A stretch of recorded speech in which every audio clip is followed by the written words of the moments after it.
Προτιμάτε να δίνετε φόρους στους ληστές που σας πουλάνε προστασία, παρά στο νεοσύστατο ελληνικό κράτος που προσπαθεί να ορθωθεί στα πόδια του. Ένας αϊκός καπόδα.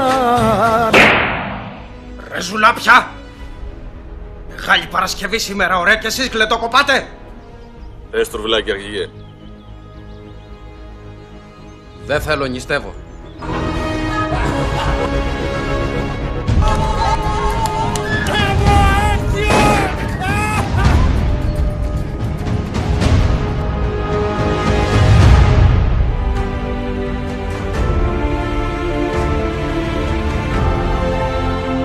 Είμαι ο Νταβέλης. Θέλω να με εξομολογήσεις.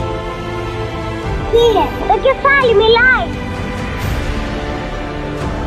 Μόνο εσύ μ' ακούς, καπετάνι.